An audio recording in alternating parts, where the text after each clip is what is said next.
Hello बच्चों, आज हम लोग को टेस्ट नंबर 10 का डिस्कशन करना है, जिसके टॉपिक थे केमिकल काइनेटिक्स, कोऑर्डिनेशन केमिस्ट्री और nitrogen containing organic compound, aliphatic B और एरोमेटिक बी।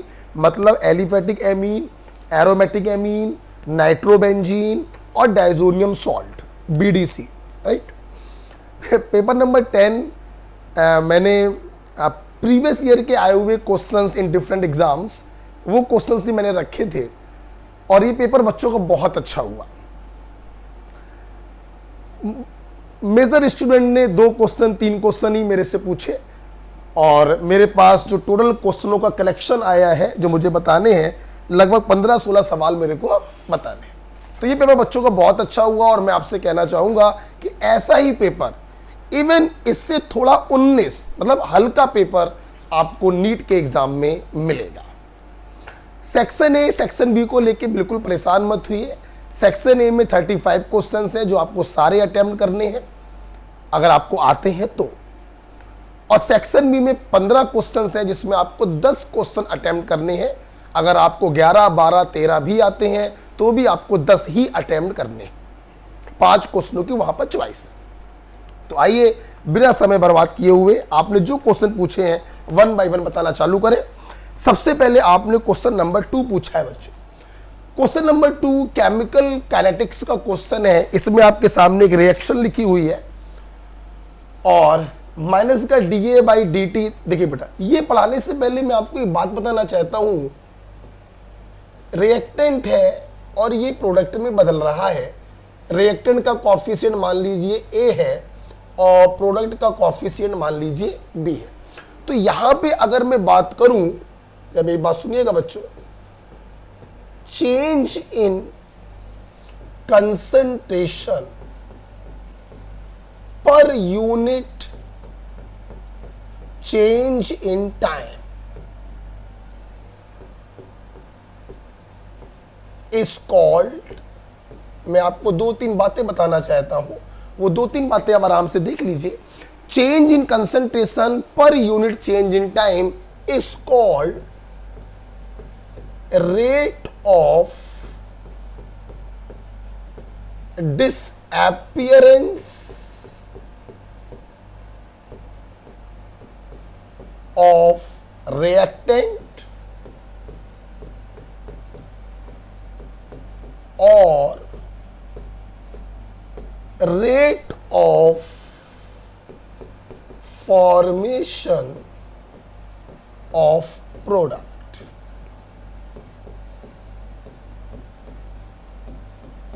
ध्यान से मेरी बात सुनिएगा, मैं यहां पे थोड़ा सा आपको पढ़ाना भी चाहता हूं एक्चुअली में।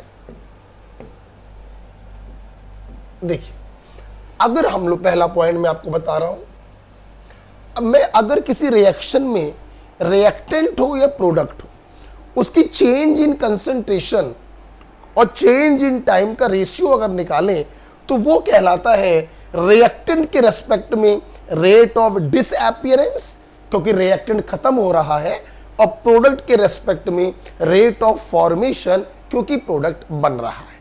कहने का मतलब, अगर मैं बात करूं rate of disappearance, of course ये रिएक्टेंट के रेस्पेक्ट में निकाला जाएगा, तो डिसअपीयरेंस का मतलब क्या करेंगे, डिसअपीयरेंस मतलब खत्म हो रहा है, इसलिए साइन लगा देते हैं माइनस, और रेट निकालने का तरीका वही है, change in concentration of reactant upon change in time.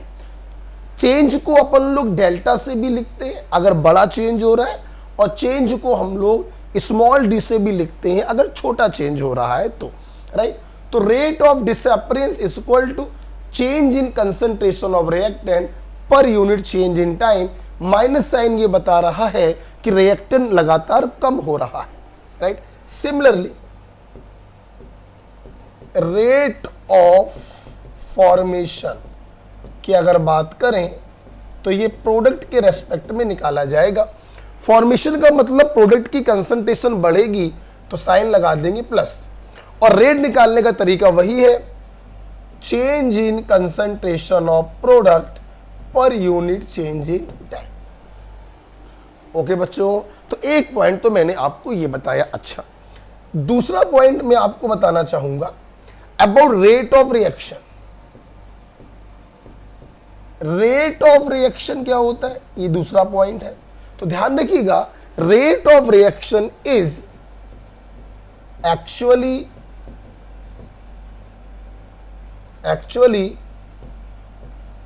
rate of disappearance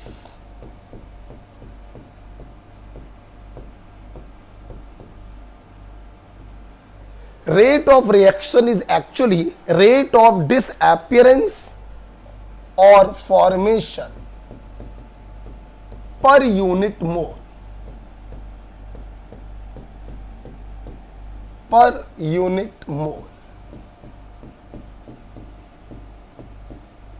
मतलब क्या, ये जो आपने रिएक्शन लिखी थी, अगर हम लोग क्या करें बच्चों, रेट ऑफ डिसएपीरेंस में कॉफिशिएंट से डिवाइड कर दें तो रेट ऑफ रिएक्शन आ जाता है, या रेट ऑफ फॉर्मेशन में अगर कॉफिशिएंट से डिवाइड कर दें तो रेट ऑफ रिएक्शन आ जाता है।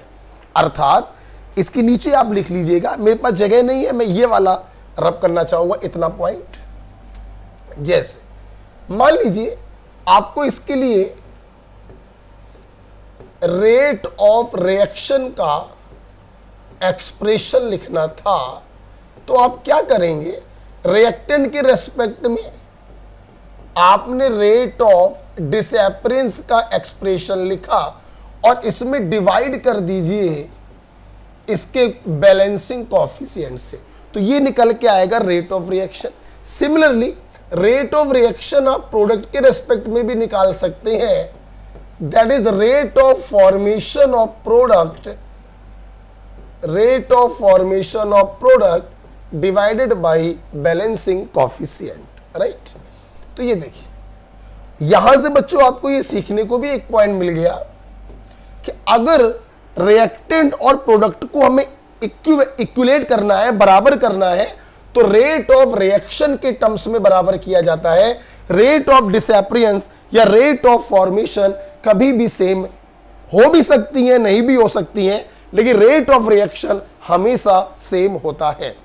चाहे आप रिएक्टेंट के रेस्पेक्ट में निकालो, चाहे आप प्रोडक्ट के रेस्पेक्ट में निकालो, इन दोनों की वैल्यू क्या होगी, बराबर होगी, राइट। दिखाई पड़ रहा है सब?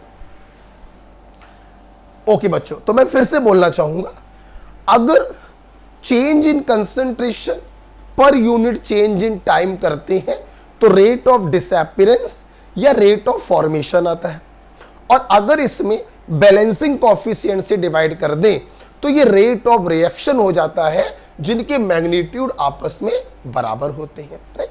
ओके बच्चों, अच्छा अब यहां पर मैं एक पॉइंट और बढ़ाना चाहूंगा अबाउट यूनिट ऑफ रेट। बच्चों, चाहे रेट ऑफ रिएक्शन बोलो या रेट ऑफ डिसएपीरेंस या फॉर्मेशन बोलो, यूनिट बच्चों सेम ही होगा। कंसंट्रेशन का यूनिट अपॉन टाइम का यूनिट, कंसंट्रेशन का यूनिट अपॉन टाइम का यूनिट, कंसंट्रेशन का यूनिट अपॉन टाइम का यूनिट, कंसंट्रेशन का यूनिट अपॉन टाइम का यूनिट।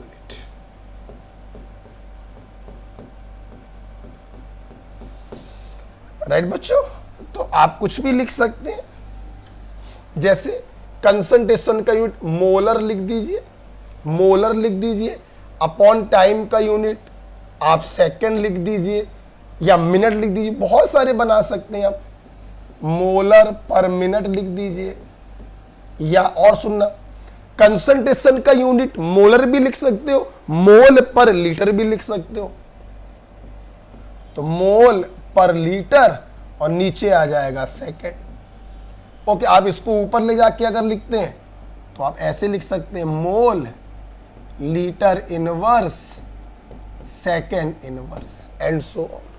तो जैसे चाहो आप वैसे लिख सकते हैं about the unit of rate. तो बहुत इंपॉर्टेंट बात मैंने ये बताई है, अगर रिएक्टेंट और प्रोडक्ट को आप बराबर करते हैं तो रेट ऑफ रिएक्शन का एक्सप्रेशन लिखकर बराबर करेंगे रेट ऑफ डिसएपीरेंस और रेट ऑफ फॉर्मेशन बराबर हो भी सकते हैं, बराबर नहीं भी हो सकते।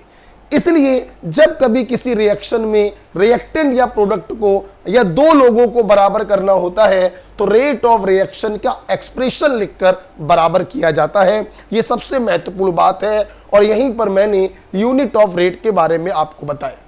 इतना लिख लीजिएगा आप किसी कॉपी पर और फिर हम लोग सवाल नंबर 2 को करने जा रहे हैं। चलो अब मैं इसको हटाने जा रहा हूं।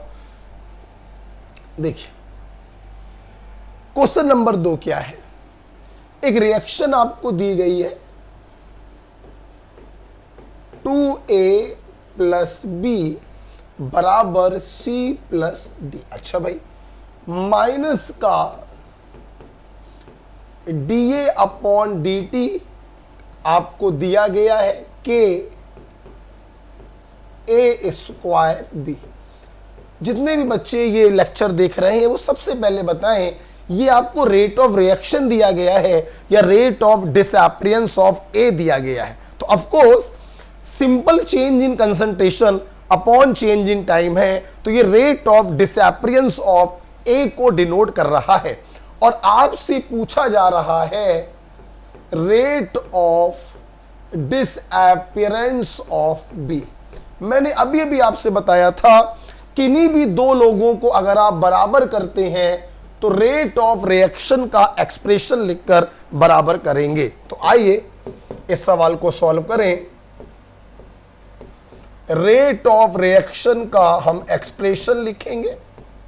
ए के रेस्पेक्ट में बनेगा 1/2 into rate of disappearance of A और बी के रेस्पेक्ट में बनेगा 1/1 into rate of disappearance of B. हमारे स्टूडेंट अगर ध्यान से देखें तो ये वैल्यू आपको गिवन है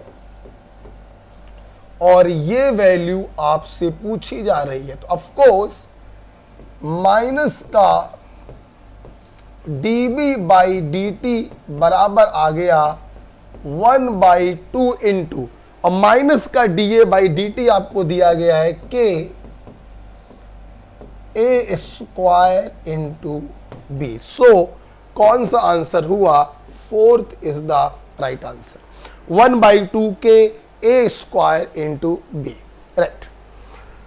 क्वेश्चन नंबर 2 के बाद आपने मुझसे क्वेश्चन नंबर 3 पूछा है, मैं ये हटाना चाहूंगा। अच्छा, ये रहा बच्चों क्वेश्चन नंबर 3। चलिए देखते हैं इसको भी। आइए, for the reaction 2A + B बराबर 3C the concentration of A। अच्छा, एक्सप्रेशन लिखना पड़ेगा 2A + B बराबर 3C। The concentration of A decreases from 0.5 to 0.3 in 10 minute. कहने का मतलब ये है कि मान लो t बराबर 0 पे मान लीजिए ये 0.5 बच्चों मोल पर लीटर या मोलर एक ही बात है। मान लो t बराबर 0 पर ये 0.5 मोल पर लीटर था और 10 मिनट बाद मतलब चेंज इन टाइम आ गया, 10 मिनट बाद इसकी कंसंट्रेशन घट के 0.3 मोलर रह गई। अच्छा, the rate of production of C आपको बताना है, मतलब rate of formation of C that is simple change in concentration of C per unit change in time आपको बताना है। मेरे ख्याल से आप समझ गए होंगे, सवाल में कोई दम नहीं है। प्लान क्या है देखिए, यहां से change in concentration of A per unit change in time अगर निकाला जाए तो रेट ऑफ डिसअपीयरेंस ऑफ ए आ जाएगा। फिर रेट ऑफ रिएक्शन का एक्सप्रेशन लिखकर इन दोनों को हम बराबर कर देंगे, जहां से हम रेट ऑफ फॉर्मेशन ऑफ सी को कैलकुलेट करेंगे। आइए देखते हैं। सबसे पहले मैंने क्या किया, इस इंफॉर्मेशन से मैंने change in concentration of A per unit change in time that is rate of disappearance of A निकाला। चेंज इन कंसंट्रेशन है 0.2 और चेंज इन टाइम है 10। द आंसर आ गया 2 into 10⁻⁻² molar per minute. Right, अब जानकारी सी के बारे में चाहिए है तो हमें इन दोनों को बराबर करना पड़ेगा, जिसके लिए हम एक्सप्रेशन लिखेंगे रेट ऑफ रिएक्शन का। कैसे लिखेंगे? 1/2 into rate of disappearance of A, this is equal to 1/3 into rate of formation of C. बच्चों, ये वैल्यू आपने ये निकाल ली है और ये वैल्यू एग्जामिनर ने आपसे पूछी है। 3 को वहां ले जाइए तो rate of formation of C बराबर आ जाएगा 3/2 into rate of disappearance of A. तो 2 से 2 कट गया, 3 into 10⁻⁻² molar per minute is your answer. Okay, या आप ऐसे भी कर सकते हैं, 0.03 कर दीजिए। सो 4th is the right answer. बच्चों, देखिए मिनट को ऊपर ले जाओगे तो मिनट इनवर्स हो जाएगा और मोलर की जगह लिख सकते हो मोल पर लीटर। तो आप लिख सकते हैं 3 इंटू 10⁻⁻² मोल पर लीटर पर मिनट या mole litre inverse minute inverse. So 4th is the right answer. Question number 3 के बाद क्वेश्चन नंबर 8 आपने पूछा है मेरे से। ये रहा पेपर, देखिए कितना सिंपल था, कोई दम नहीं थी पेपर में। अच्छा, इधर देखिए बेटा, यहां पर मैं आपको क्या बताऊं, शुड बी मोस्ट वोलेटाइल। बच्चों, आपको मालूम है मोस्ट वोलेटाइल वो होगा जिसमें इंटरमॉलिक्यूलर फोर्स ऑफ अट्रैक्शन सबसे कम हो। हमें मालूम होना चाहिए volatility is inversely proportional to force of attraction. Okay, आप देखिए बच्चों, देखिए प्राइमरी एमीन, सेकेंडरी एमीन और टर्सरी एमीन। अब यहां पे बहुत ही सिंपल सी बात है कि प्राइमरी एमीन में हाइड्रोजन बॉन्डिंग होगी, ये है, और ये मान लीजिए दूसरा मॉलिक्यूल है, हाइड्रोजन बॉन्डिंग। सेकेंडरी एमीन में भी आपकी हाइड्रोजन बॉन्डिंग होगी,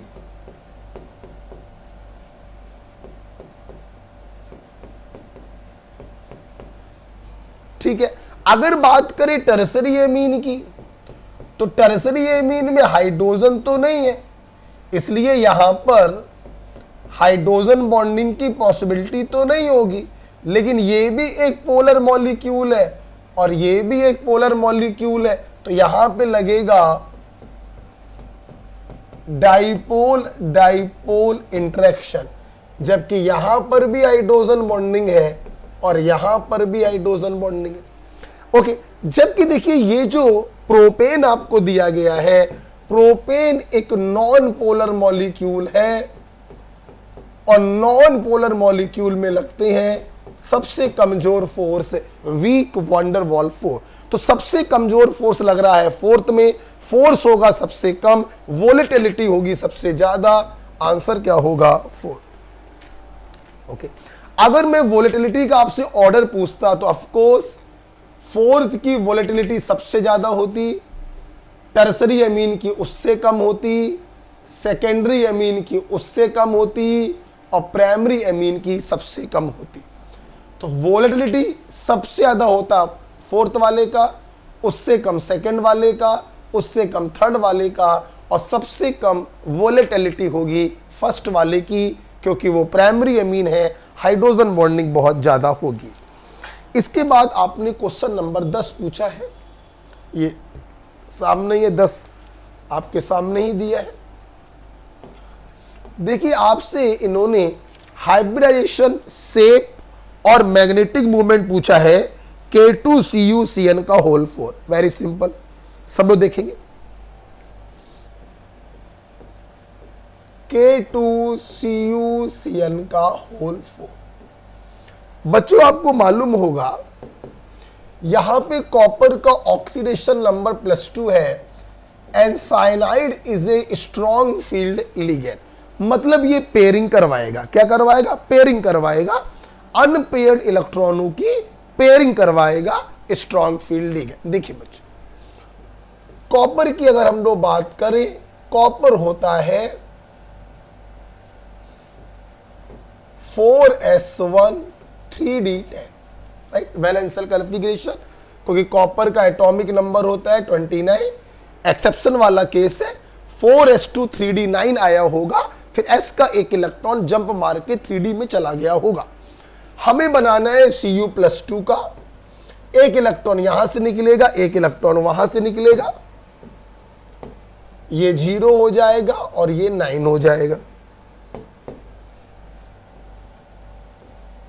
इज इट क्लियर डियर? चलिए, ऑफकोर्स 4p भी आगे पड़ा होगा, वो तब तो 0 होगा। अच्छा, पहले बनाएंगे अंदर वाला। 1 2 3 4 5।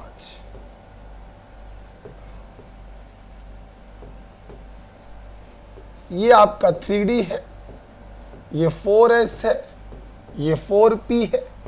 1 2 3 4 5 6 7 8 9। ध्यान दो, अब साइनाइड आयन एक स्ट्रॉन्ग फील्ड लिगेंड है, उसको inner orbital, inner D orbital खाली चाहिए है, क्योंकि उसको बनाना है square planar complex, that is DsP2 hybridisation.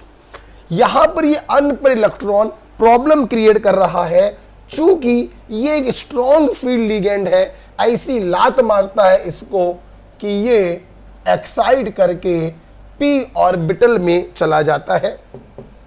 क्यों? जो स्ट्रॉन्ग आदमी होता है वो किसी के बाप की नहीं सुनता, वो सिर्फ अपनी ही सुनता है, अपने बाप की भी नहीं सुनता है। ठीक है, तो इस प्रकार से आप देख सकते हैं, और ये प्रकृति का नियम है। इसलिए बच्चों स्ट्रॉन्ग बनिए, और ये आज से नहीं है, भगवान राम के जमाने से, राम काल से, त्रेता युग, सतयुग से है। स्ट्रॉन्ग आदमी की सबको सुननी पड़ती है, इसलिए अपने आप को स्ट्रॉन्ग बनाए। सर कैसे स्ट्रॉन्ग बनाए? डंबल उठा के बनाए? नहीं, डंबल उठाने से वो मजबूती नहीं आएगी बच्चों, जो ज्ञान बढ़ाने से मजबूती आएगी। इसलिए ज्ञान बढ़ाइए। ज्ञान ही एक ऐसा परमाणु बम है जो हर समय आपके साथ रहेगा और आपको कोई दबा नहीं पाएगा, आपको कोई हरा नहीं पाएगा।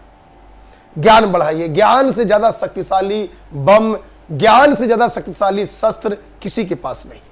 ज्ञान बढ़ाइए, वरना हर आता जाता आदमी आपको छेड़ के चला जाएगा और आप कुछ नहीं कर पाएंगे। स्ट्रॉन्ग बनिए, और स्ट्रॉन्ग बनने का सिर्फ यही एक तरीका है।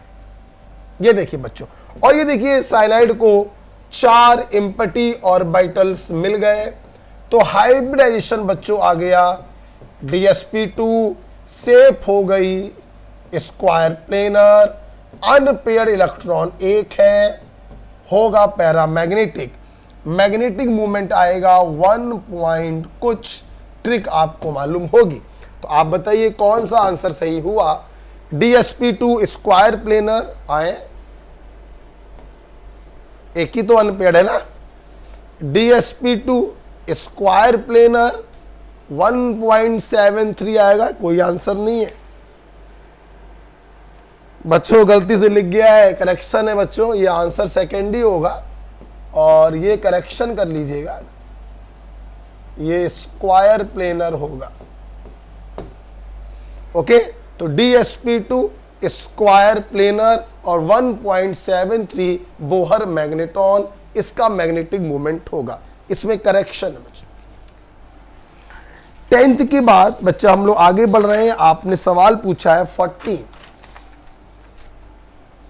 हटा दे बेटे इसको, आप समझ गए होंगे ना। ये एक्साइड क्यों हो रहा है? क्योंकि cyanide is a strong field ligand. अगर यहां पर साइनाइड के स्थान पर कोई वीक लिगेंड होता तो फिर ये एक्साइटेशन नहीं होता। क्योंकि वीक की कोई नहीं सुनता है। फिर हाइब्रिडाइजेशन हो जाता बच्चों sp3 और सेप हो जाती टेट्राहेड्रल। साइनाइड एक स्ट्रॉन्ग फील्ड लिगेंड है, सबको इसकी बात माननी पड़ेगी। ये उड़ के बाहर चला गया, इसने अपने कमरे को छोड़ दिया और उस कमरे का इस्तेमाल साइनाइड ने किया। हाइब्रिडाइजेशन हो गया dsp2, सेप हो गया square planar, magnetic movement 1 point कुछ, राइट। स्ट्रॉन्ग बनना है बच्चों। क्वेश्चन नंबर 14 हम लोग देखने जा रहे हैं। देखिए, मैं आपको बताना चाहूंगा फिर से, जैसे मैंने सेकंड नंबर क्वेश्चन बताने से पहले थ्योरी पढ़ाई थी, यहां पर भी मैं आपको थ्योरी पढ़ाना चाहता हूं। क्या? देखिए बच्चों, केमिकल काइनेटिक्स में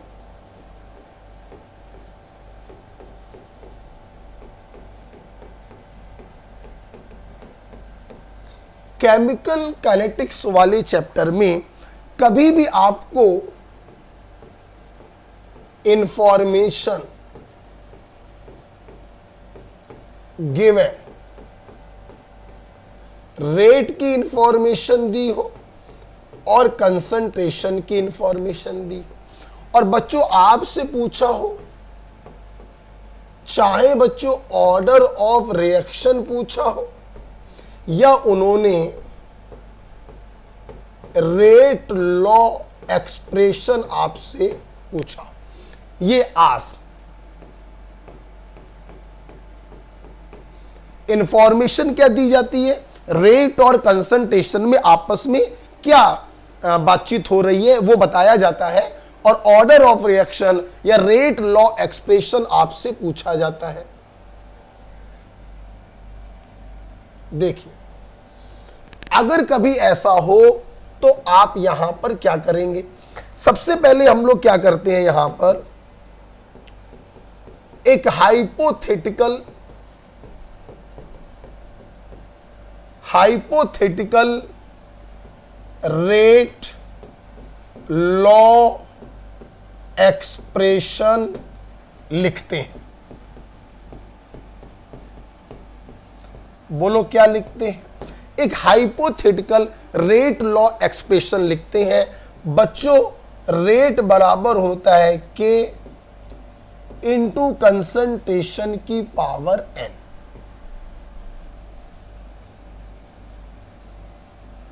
यहां पर बच्चों K को हम लोग कहते हैं रेट कांस्टेंट, और कंसंट्रेशन की जो पावर्स होती हैं इसको हम लोग कहते हैं ऑर्डर ऑफ रिएक्शन। सबसे पहले आप ये पॉइंट समझिए, कभी भी रेट वर्सेस कंसंट्रेशन का इंफॉर्मेशन दिया हो और या तो ऑर्डर ऑफ रिएक्शन पूछा हो या फिर रेट लॉ एक्सप्रेशन आपसे पूछा हो, कभी भी इस प्रकार का आपको क्वेश्चन दिखाई पड़े, सबसे पहले हम लोग हाइपोथेटिकल रेट लॉ एक्सप्रेशन लिखते हैं कुछ इस प्रकार से। ओके, आर का मतलब रेट होता है, रेट ऑफ रिएक्शन, के होता है रेट कांस्टेंट, और कंसंट्रेशन की जो पावर्स होती हैं उसे हम लोग ऑर्डर ऑफ रिएक्शन कहते हैं। अच्छा, अगर बच्चों आपको कोई रिएक्शन दी जाती है A प्लस बी बराबर C प्लस डी, तो आप इसी चीज को ऐसे लिख दिया करो कि मान लो दो रिएक्टेंट है, तो A की पावर अल्फा लिख दिया और B की कंसंट्रेशन की पावर बीटा लिख दिया। अगर आपको रिएक्शन नहीं दी गई है तो हाइपोथेटिकल एक्सप्रेशन ऐसे लिख दिया करो।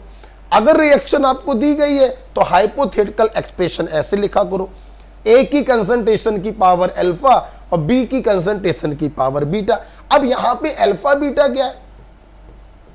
यहां पे अल्फा बीटा वही है, order of reaction with respect to A and B। A और B के रेस्पेक्ट में ऑर्डर ऑफ रिएक्शन है अल्फा और बीटा।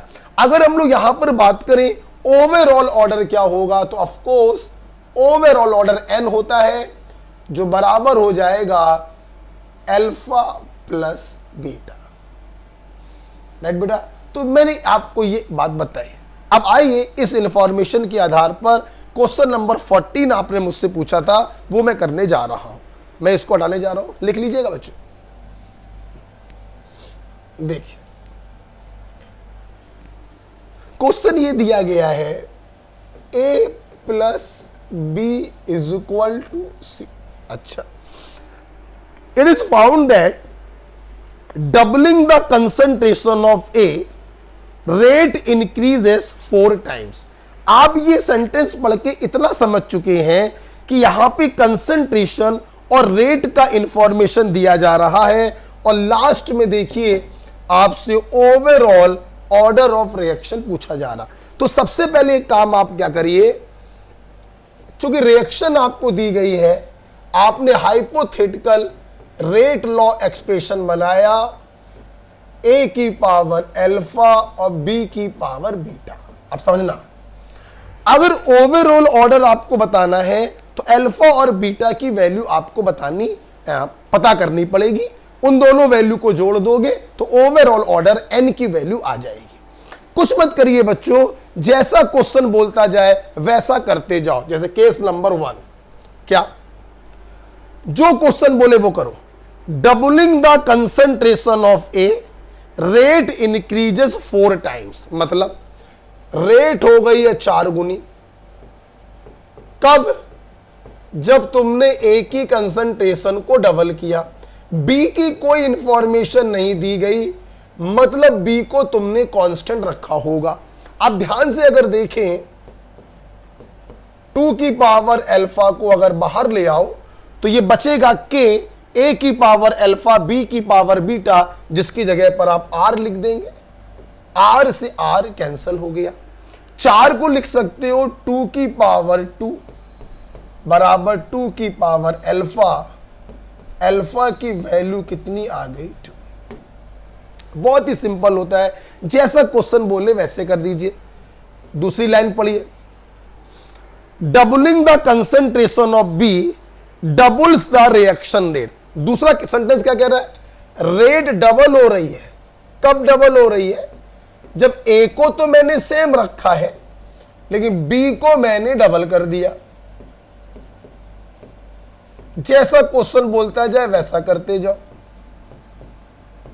2 की पावर बीटा को बाहर निकालो, यहां बचेगा आर, आर से आर कट गया। 2 की पावर यहां पर 1 है तो बीटा इक्वल टू आ गया 1। ओके, अल्फा इक्वल टू 2 आ गया, बीटा इक्वल टू 1 आ गया। तो बच्चों ओवरऑल ऑर्डर कितना आ गया? Alpha plus beta is equal to 3। This is the overall order. So the answer is 3। बहुत ही सिंपल। इसकी ट्रिक भी होती है बट ट्रिक अभी हम बताना नहीं चाहते हैं आपको। मैं आपको सिंपल कंसेप्चुअल बताना चाहता हूं और बहुत ही सिंपल होता है conceptual. Hypothetical rate law expression आप लिख लीजिए। अब जैसा जैसा एग्जामिनर बोलता जाए वैसा वैसा करते जाओ, अल्फा और बीटा की वैल्यू आ जाएगी।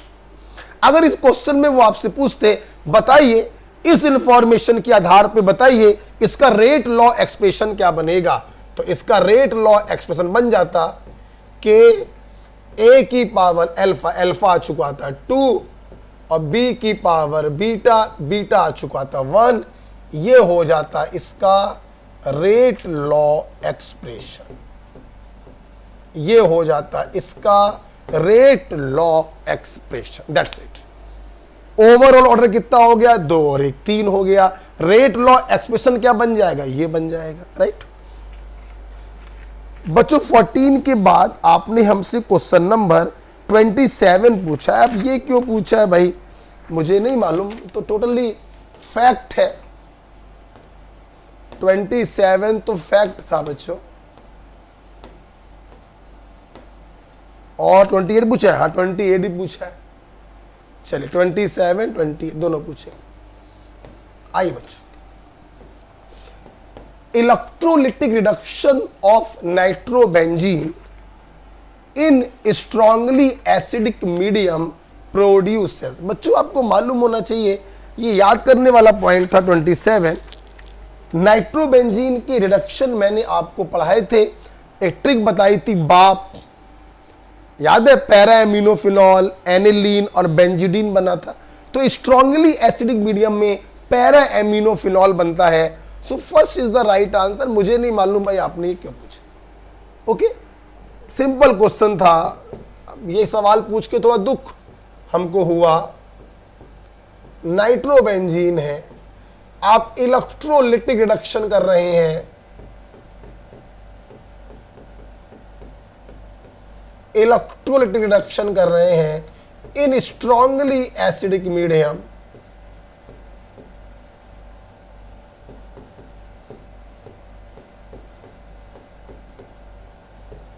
इन स्ट्रांगली एसिडिक मीडियम आपको पैरा एमिनोफिनॉल मिलेगा।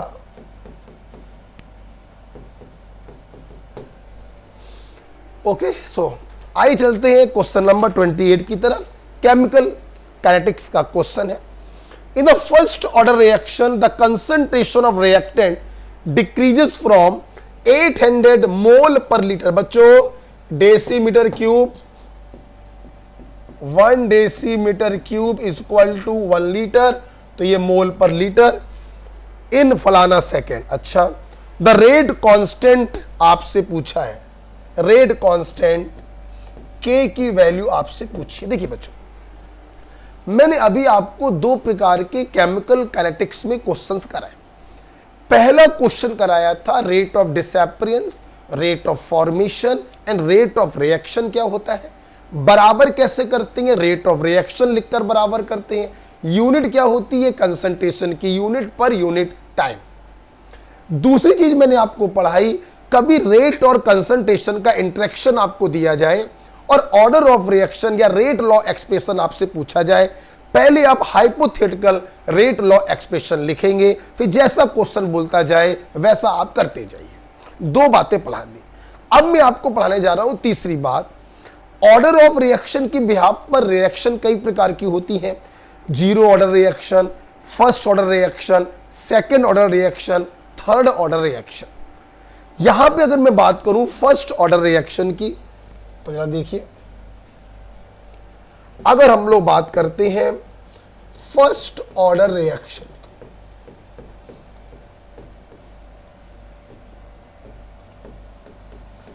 फर्स्ट ऑर्डर रिएक्शन का मतलब है कि rate of reaction depends on concentration की power 1, that's it. Rate of reaction depends on concentration की power 1, this is called first order rate of reaction. आप इसको ऐसे भी लिख सकते हैं,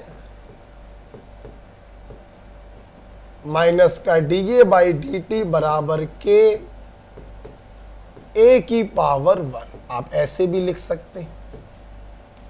बच्चों जब इसी इक्वेशन को हम सॉल्व करते हैं, सॉल्व करके दिखाने का मतलब तो नहीं है यहां पर कुछ, तो हमारे सामने एक इक्वेशन आती है K T equal to 2.303 log A naught upon A, और यही इक्वेशन कहलाती है फर्स्ट ऑर्डर इक्वेशन।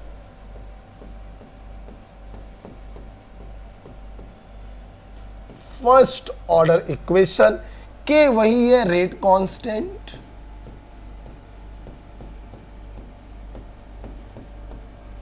टी है time past,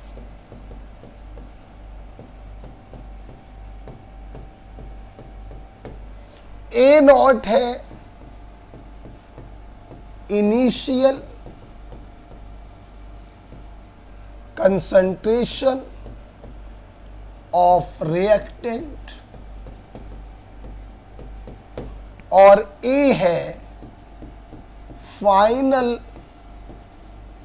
concentration of reactant after time T, कि टी समय पश्चात रिएक्टेंट की कंसंट्रेशन कितनी बची है, दैट इज ए। आप जरा कॉपी पर इसको लिख लीजिएगा। फर्स्ट ऑर्डर रिएक्शन का एक्सप्रेशन मैंने आपको ये बताया है। बच्चों ये याद हो तो ज्यादा अच्छा रहता है, याद ही करना पड़ता है इसको, मेरे को भी याद ही है, आपको भी याद ही करना पड़ेगा। अच्छा, किताबों में हो सकता है यहां पर ऐसे भी लिखा मिल जाता है, ध्यान रखिएगा। किताबों की अगर बात करें तो किताबों में जो बुक्स होती हैं उसमें ए नॉट की जगह पर ए लिखा मिलता है और ए की जगह पर a माइनस एक्स लिखा मिलता है। तो a upon a minus x वो किताबी भाषा हो जाती है। आप ऐसे भी लिख सकते हैं, आप ऐसे भी लिख सकते हैं। अगर ये आपने लिख लिया है तो अब मैं अगला क्वेश्चन बताने जा रहा हूं। ठीक है, देखिए क्वेश्चन आपको दिया गया है, कोई फर्स्ट ऑर्डर रिएक्शन है, रिएक्टेंट बराबर प्रोडक्ट। अच्छा, the concentration of reactant decreases from 800 to 50 mole per litre इन फलाना सेकेंड। कहने का मतलब है कि इनिशियल कंसंट्रेशन आपको 800 मोलर दी है और फाइनल कंसंट्रेशन 50 मोलर दी है। और ये कहानी कितने समय में हो रही है? ये कहानी हो रही है 2 इंटू 10⁻7 सेकेंड में। तो रेट कांस्टेंट आपसे पूछा है, लगाइए question, K into T, T की जगह बराबर 2.303 लॉग, ए नॉट की जगह रखना है 800 और ए की जगह रखना है 50। सॉल्व करना है बच्चों आपको। 5 0 16 पंचे 80, राइट बच्चों। इसको हम क्या लिख सकते हैं? 2.303 लॉग 2 की पावर 4, 4 आ जाएगा बाहर, अंदर बचेगा log 2, log 2 की वैल्यू 0.3010।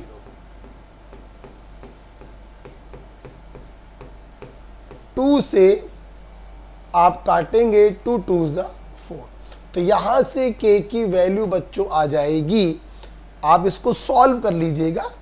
2 दूनी 4, 4 3 12, लगभग 1.3 इंटू 10⁻⁻7 सेकेंड इनवर्स होगा। बहुत ही सिंपल का क्वेश्चन था। हाँ, मेरे ख्याल से क्वेश्चन नंबर 28 में आंसर करेक्शन है बच्चों। आंसर तो इसका थर्ड ही है बेटा, बस यहां पर इसकी जगह पर 10⁻⁻7 होना चाहिए था, राइट बेटा। तो जैसे आपने देखा कि एग्जामिनर ने फर्स्ट ऑर्डर रिएक्शन बोला है, वैसे ही आपने क्या किया, फर्स्ट ऑर्डर का एक्सप्रेशन यूज किया। K इंटू टी बराबर 2.303 log A naught upon A. Solve करिए, K की वैल्यू आ गई। एक बात ध्यान रखिए, फर्स्ट ऑर्डर रिएक्शन में K का जो यूनिट होता है वो हमेशा टाइम इनवर्स ही आता है। आपने टाइम रखा है सेकंड में, तो K का यूनिट आया है सेकंड इनवर्स। तो 28 का बच्चों आंसर हो गया थर्ड। थोड़ा सा करेक्शन था, मैं मानता हूं। ओके, आगे बढ़े। 28 के बाद आपने क्वेश्चन नंबर 30 पूछा है। ये लीजिए भाई, क्वेश्चन नंबर 30 आपके सामने है। अगेन देखिए, इन्होंने फर्स्ट ऑर्डर शब्द का इस्तेमाल किया। फर्स्ट ऑर्डर रिएक्शन जैसे इन्होंने बोला, आपने तुरंत अपनी इक्वेशन लगा दी। KT बराबर 2.303 log A not upon A। सुना बच्चों, is half completed in 45 minute. बच्चों आपने सुना होगा, आधा रिएक्टेंट खत्म होने में जितना समय लगता है उसे हम हाफ लाइफ पीरियड कहते हैं। तो what is half life? T के नीचे हाफ लिख देते हैं। द टाइम इंटरवल इन विच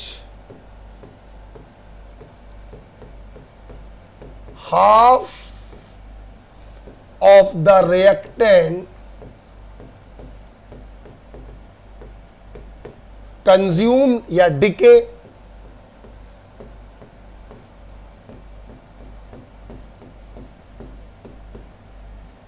वो टाइम पीरियड जिसमें आधा रिएक्टेंट कंज्यूम हो जाता है, आधा रिएक्टेंट खत्म हो जाता है, उस टाइम पीरियड को हम हाफ लाइफ कहते हैं। बच्चों आपको बता के मुझे खुशी होगी, हाफ लाइफ पीरियड हर ऑर्डर में पढ़ा जाता है, लेकिन हर ऑर्डर में इसका एक्सप्रेशन अलग अलग होता है। फर्स्ट ऑर्डर में K इंटू टी हाफ बराबर होता है 0.6932। ये बच्चों याद होना चाहिए। फर्स्ट ऑर्डर रिएक्शन में रेट कांस्टेंट और हाफ लाइफ में रिलेशन होता है K इंटू टी हाफ बराबर 0.6932। तो what is the half life period? वो समय अंतराल जिसमें आधा रिएक्टेंट खत्म हो जाए, उस समय अंतराल को हाफ लाइफ पीरियड कहते हैं। अलग अलग ऑर्डर में हाफ लाइफ का एक्सप्रेशन अलग अलग होता है। अगर हम फर्स्ट ऑर्डर की बात करें तो K इंटू टी हाफ बराबर 0.6932। ये किसके लिए ऑर्डर लिखा गया है? For first order reaction. आइए अब इस सवालों करते हैं। Is half completed in 45 minute, मतलब आपको टी हाफ दे दिया गया है। क्वेश्चन है how long does it need for 99.9% of reaction to completed. वो आपसे वो समय पूछ रहे हैं जिसमें 99.9% खत्म हो जाए, वो समय आपसे पूछा जा रहा है। आइए बच्चों सवाल करते हैं। चलिए आप लगातार नीचे करिएगा। सबसे पहले मैं आपको बताना चाहता हूं कि इनिशियल कंसंट्रेशन तो ए नॉट मानते हैं हम लोग। अब बात करें बची कंसंट्रेशन, क्या मानोगे? 99.9% खत्म हो गया तो बचा कितना? 0.1%। तो बची हुई कंसंट्रेशन होगी इनिशियल कंसंट्रेशन का 0.1%। That is A not into 10 की पावर -3। दिखाई पड़ रहा है ये चीज? A नॉट इंटू 10 की पावर, बस बच्चों कुछ नहीं। देखो बेटा, K की जगह क्या रख दोगे? 0.6932 अपॉन टी हाफ 45 इंटू कौन सा टाइम निकालना है? ये वाला टाइम निकालना है, इसको यहां रख दीजिए। A नॉट की जगह A नॉट और A की जगह रख दीजिए आप ये वाली वैल्यू। सॉल्व करिए, आपका 99.9% निकल कर आ जाएगा। चलिए सॉल्व करके देखते हैं। आइए K की जगह रखेंगे 0.6932 अपॉन टी हाफ। ध्यान रखिए टी हाफ आपने मिनट में रखा है, तो ये जो टाइम पीरियड निकल कर आएगा ये भी मिनट में निकल कर आएगा।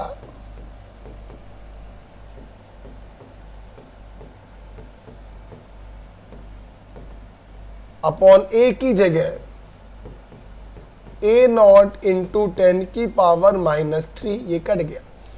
राइट बच्चों, ये देखिए बेटा कितना आएगा?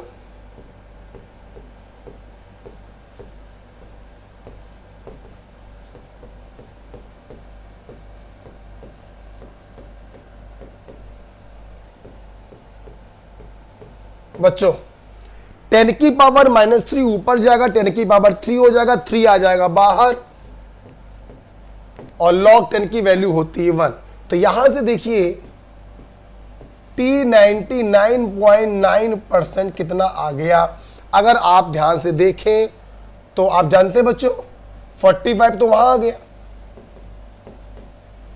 अच्छा, इससे जब आप ये काटेंगे तो 0.3 आएगा, और इससे जब आप ये काटेंगे 10 आएगा।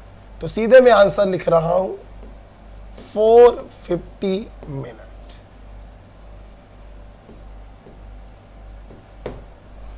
ओके, तो 99.9% खत्म होने में कितना समय लगेगा?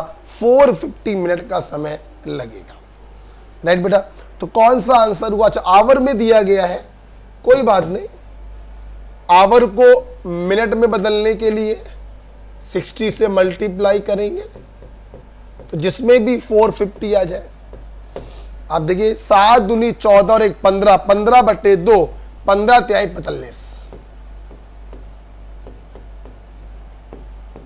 थर्ड आंसर होगा। तो बहुत ही सिंपल क्वेश्चन होते हैं फर्स्ट ऑर्डर काइनेटिक्स के। अगर आपको उसकी इक्वेशन मालूम है, k इंटू टी बराबर 2.303 log a not upon A. k और हाफ लाइफ में रिलेशन क्या होता है, तो k इंटू टी हाफ बराबर 0.6932।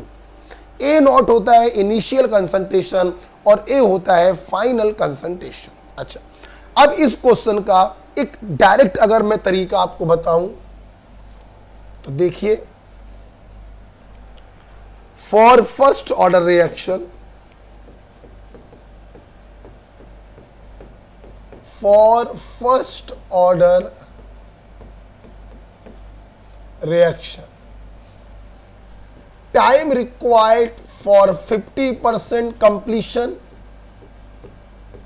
या 60% खत्म होने में कितना समय लगेगा, या 75% खत्म होने में कितना समय लगेगा, 87.5% खत्म होने में कितना समय लगेगा, 90% खत्म होने में कितना समय लगेगा, 99% खत्म होने में कितना समय लगेगा, 99.9% खत्म होने में कितना समय लगेगा, और 100% खत्म होने में कितना समय लगेगा। आप देखिए बच्चों, ये डायरेक्ट अगर याद कर लेते हैं तो यहां पे लगेगा 1 half life, 2 half life, 3 half life, 3.3 half life, लगभग 6.6 हाफ लाइफ, 10 हाफ लाइफ और इन्फिनाइट। मतलब फर्स्ट ऑर्डर की जो रिएक्शन होती है वो कभी भी 100% खत्म नहीं हो पाती। अब देखिए, अगर ये ट्रिक आपको मालूम होती तो 99.9% खत्म होने में कितना समय लगेगा, 10 इंटू टी हाफ, तो 10 में हाफ लाइफ से मल्टीप्लाई कर देते, 450 मिनट आंसर आ जाता।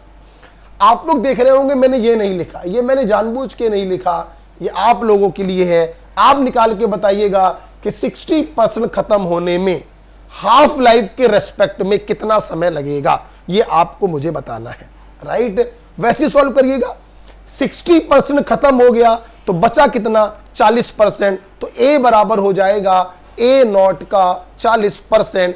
फर्स्ट ऑर्डर के एक्सप्रेशन में वैल्यू को रख देना, तो ये आप निकाल लेंगे, ठीक है। चलिए, इसके बाद क्वेश्चन नंबर 30 के बाद क्वेश्चन नंबर आप में 32 हमसे पूछा है।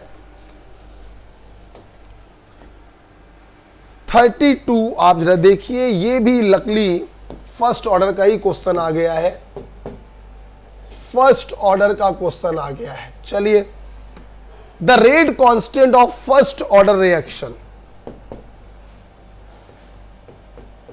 60 सेकेंड इनवर्स दिया है, ऑर्डर ऑफ रिएक्शन दिया है first. The time taken for initial concentration to reduce to 1/16 value, मतलब रिएक्टेंट खत्म होते होते इनिशियल का 1/16 बच रहा है, मतलब ए बराबर ए नॉट का 1/16। आपसे पूछा है बताइए कितना समय लगेगा। फिर से दो कॉली का सवाल बच्चों, वही फर्स्ट ऑर्डर का एक्सप्रेशन लिखना है। KT बराबर 2.303 log A not upon A. K की वैल्यू 60 है, T आपको निकालना है। एक जगह रखो A नॉट बाई 16 चला जाएगा ऊपर, A नॉट से A नॉट कट गया, 16 को लिख दो 2 की पावर 4 आ जाएगा बाहर,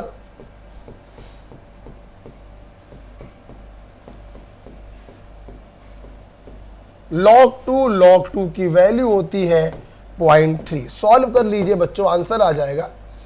कितना आएगा, 4 से कटेगा 15 चौको 60 होता है ना बच्चों, ठीक तो कर रहे हैं ना। दशमलव हटेगा, यहां पे 0 आएगा, 3 × 5 = 15, 50। तो टाइम आ गया 2.303 अपॉन 50 सेकंड में आएगा, क्योंकि रेट कांस्टेंट आपने सेकंड इनवर्स में रखा है। डिवाइड करो कितना आएगा 0.04 first is the right answer. तो 32 का बच्चों आंसर क्या हो जाएगा फर्स्ट। मैं बार बार देखिए, मैं बार बार क्या कर रहा हूं, फर्स्ट ऑर्डर का एक्सप्रेशन मैं यूज कर रहा हूं, फर्स्ट ऑर्डर का मैं एक्सप्रेशन यूज कर रहा हूं। आप देखिए के का वैल्यू दिया गया था, इतना बचने में कितना समय लगेगा, टी की वैल्यू पूछी गई थी, सिंपल आपने सॉल्व किया, ये आ गया। अच्छा बच्चों, अब मैं इस क्वेश्चन में आपको एक बात और बताना चाहूंगा, हटाते हैं इसको। देख, आपने ये जो फर्स्ट ऑर्डर का इक्वेशन आपने याद किया,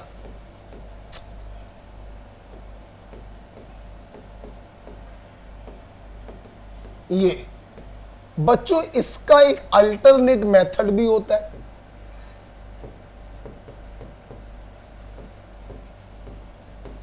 इसका एक अल्टरनेट मेथड ये भी होता है कि आप इस इक्वेशन को ऐसे भी यूज कर सकते हैं, a नॉट अपॉन 2 की पावर n और t बराबर n इंटू टी हाफ।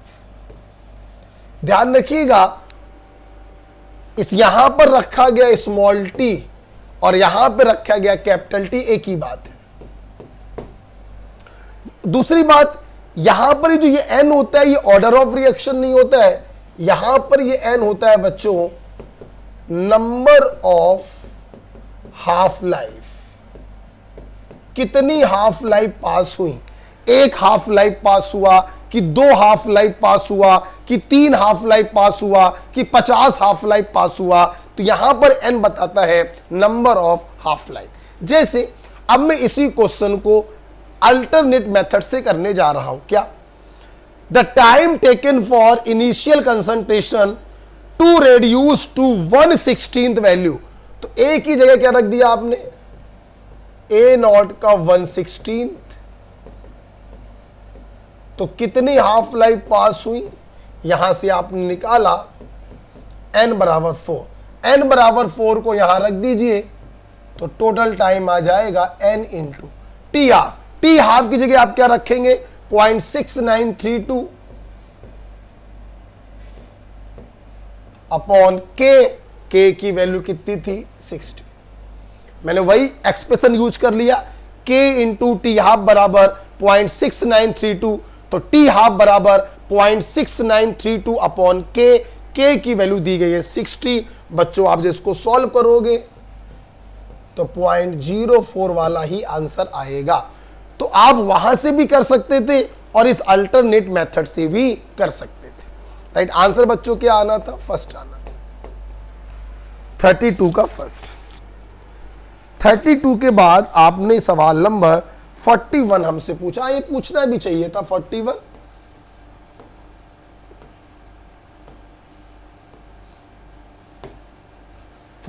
पूछा, हाँ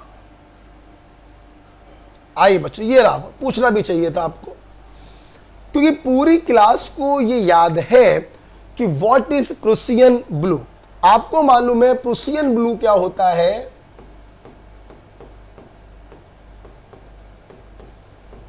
Prussian blue is ferri ferro cyanide. ठीक है भाई, बाहर वाला होता है फेरी और अंदर वाला होता है फेरो। क्रिस क्रॉस कर देते हैं तो आप सभी लोगों को प्रूसियन ब्लू का ये वाला फार्मूला मालूम होगा, Fe4 FeCN6 का होल थ्राइस, और एक्चुअली आंसर दिया गया था 4। आप सोच रहे होंगे ये क्या, हाँ होता क्या है बच्चों, कभी कभी क्या होता है, हम लोग जो ये काउंटर आयन होता है फेरिक आयन, यहां पर फेरिक आयन के साथ साथ इसके पोटेशियम सॉल्ट का भी यूज कर लेते हैं। मतलब K+ और Fe+3 ये काउंटर आयन बन गया और ये बन गया आपका कॉम्प्लेक्स आयन। अब देखिए, क्या इसको मैं ऐसे लिख सकता हूं ना कि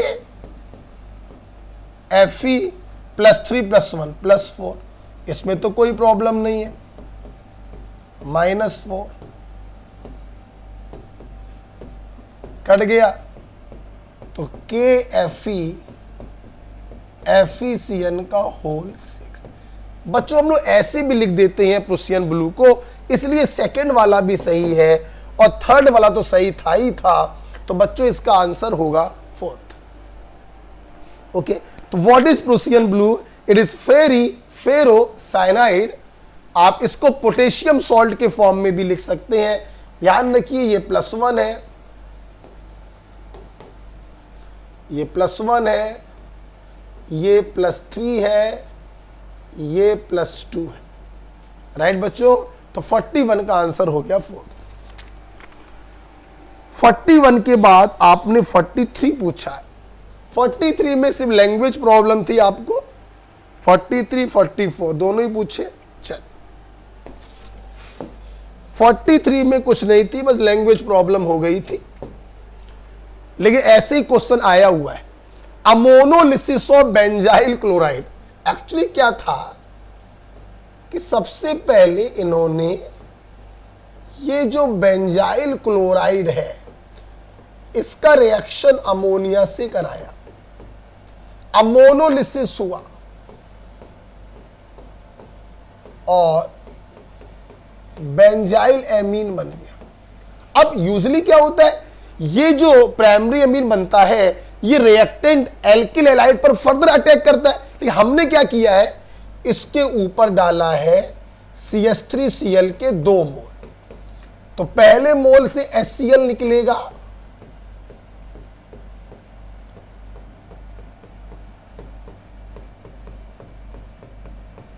सेकेंडरी एमीन बनेगा। अभी भी HCl निकल सकता है दूसरे मोल से और ये बनेगा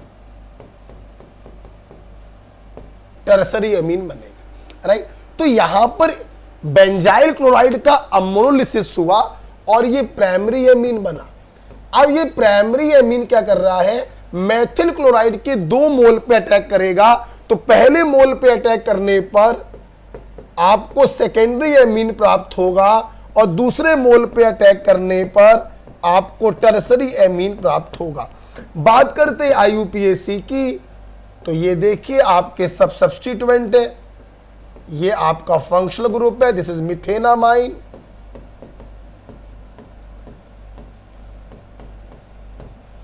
ये N मिथाइल तो N, N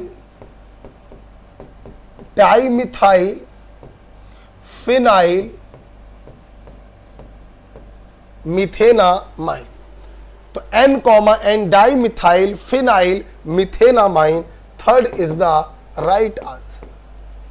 तो जिन भी बच्चों ने ये क्वेश्चन पूछा एक्चुअली वो थोड़ा सा कंफ्यूज हो गए कि ammonolysis of benzyl chloride with 2 moles of CH3Cl, तो बच्चा थोड़ा सा लैंग्वेज में कंफ्यूज हो गया। एक्चुअली में इसका मतलब ये था, पहले बेंजाइल क्लोराइड की रिएक्शन अमोनिया से कराकर प्राइमरी अमीन बना रहे हैं, फिर उस प्राइमरी अमीन का reaction 2 mole of methyl chloride से कराया जा रहा है।